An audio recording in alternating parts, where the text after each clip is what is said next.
மார்னிங்கே வந்து சாண்ட்ராவும் விக்ரமும் பேசிகிட்டு இருந்தாங்க திவ்யா அண்ட் கனி பற்றி நான் ஒரு வீடியோ போட்டிருந்தேன். அந்த டைமில் வந்துட்டு பார்த்தீங்கன்னா கானா வினோதனா வந்து சொல்லுவாங்க, உங்களோட இது கொஞ்சம் பால் வந்து குடிச்சிக்கிறீங்களா அப்படின்னோடனே, என் கப்பு மட்டும் கொஞ்சம் வச்சிடுறீங்களா அப்படின்னு கேட்குறாங்க. கப்பெல்லாம் வச்சாச்சு, பாலும் ஊற்றியாச்சு, நீங்கள் வந்து குடிக்கணும் அவ்வளோதான் அப்படின்னு சொல்லி கேட்குறாங்க. அப்போ அமித் கரெக்டாக அந்த இடத்துலேருந்து எந்திரிச்சு இங்கே உள்ள வீட்டுக்குள்ளே வராரு. வந்ததுக்கப்புறம் பார்த்தீங்கன்னா கானா வினோதனா இங்கே வந்துட்டு திவ்யா கிட்டே சொல்லிட்டு இருக்காங்க. நான் திவ்யா கிட்டேயும் கனிக்கிட்டேயும் சொல்கிறாங்க, இந்த மாதிரி நேற்றுக்கே பேசியாச்சு, திருப்பவும் இப்போ கூப்பிட்டா திருப்பவும் பேசுகிறாங்க. அப்போ நான் சொல்லியாச்சு, அவங்க ரெண்டு பேரையும் கூப்பிட்டு பேசி முடிச்சிருங்கன்னு நான் சொல்லியாச்சு, அதையும் கேட்காம இது பண்ணிட்டு இருக்காங்கிறத வினோதண்ணா சொல்லிட்டு இருக்காரு. ஏன்னா அவர் கேப்டன்ல, ஸோ அவரோட கேப்டன்சியில் எந்த இஷ்யூஸும் நடக்கக்கூடாதுன்னு சொல்லிட்டு பம்பரமாக சுற்றி ஒரு வேலையாக பார்த்துட்டு இருக்காரு. அப்போ வந்துட்டு திவ்யா அப்படியா, அதுக்கப்புறம் என்ன சொன்னாங்கன்னு சொல்லிட்டு திவ்யா கேட்டுட்டு இருக்காங்க. கனியக்கா வந்து டேரெக்டாக கூப்பிட்டு கன்ஃபர்ம் பண்ணுறதுக்கு ரெடியாக இருக்காங்க, என்ன வேணாலும் டேரெக்டாக பேசிக்கலாம் அப்படிங்கிறதுக்கு ரெடியாக இருக்காங்க. ஸோ இவங்க இதை பேசிகிட்டு இருக்கும்போது பார்வதி வந்து பாலோ காஃபி ஏதோ ஒன்று வாங்குறதுக்கு வராங்க.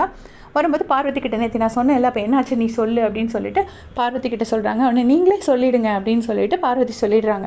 அதை உடனே நீ ரொம்ப சப்போர்ட் பண்ணுறேன்னு ஆதரி சொல்கிறாங்க. உடனே நான் நியாயத்து பக்கம் நிற்பேன் அப்படின்னு சொல்லிட்டு பார்வதி சொல்லிட்டு போயிடுறாங்க.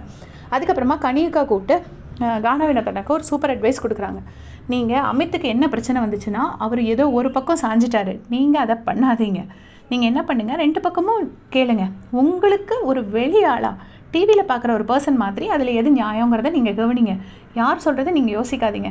ஒருவேளை உங்களுக்கு சாண்ட்ரா பண்ணுறது தப்புனா, சாண்ட்ரா பக்கம் எதாவது நியாயம் இருக்குமான்னு யோசிச்சு பார்க்க ட்ரை பண்ணுங்கள். அப்போ உங்களுக்கு கிளியராக புரியும். நீங்கள் ஒரு அவுட் சைடராக இருந்து பார்த்தீங்கன்னா உங்களுக்கு எல்லாமே கரெக்டாக தெரிஞ்சிடும். அப்போ பிரச்சனை வராது, அமித்துக்கு நடந்த பிரச்சனை உங்களுக்கு வராது அப்படின்னு சொல்லிட்டு சொல்கிறாங்க.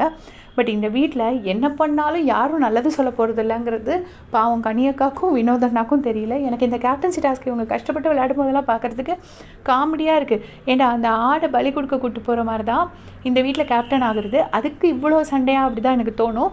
ஸோ இவ்வளோ ஆனாலும் இவங்க சைடு அவங்க எவ்வளோ ஃபுல் எஃபர்ட் போட முடியுமோ அமித் போட்டார். இப்போ வினோதண்ணா போட்டுட்ருக்காங்க.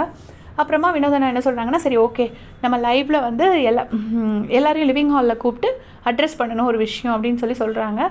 எல்லோரும் என்ன விஷயம்னு கேட்குறாங்க. அவர் சொல்லலை. அநேகமாக இந்த விஷயமாக தான் இருக்கும். பார்த்துட்டு அப்டேட் பண்ணிட்டு தேங்க்ஸ் ஃபார் வாட்சிங்.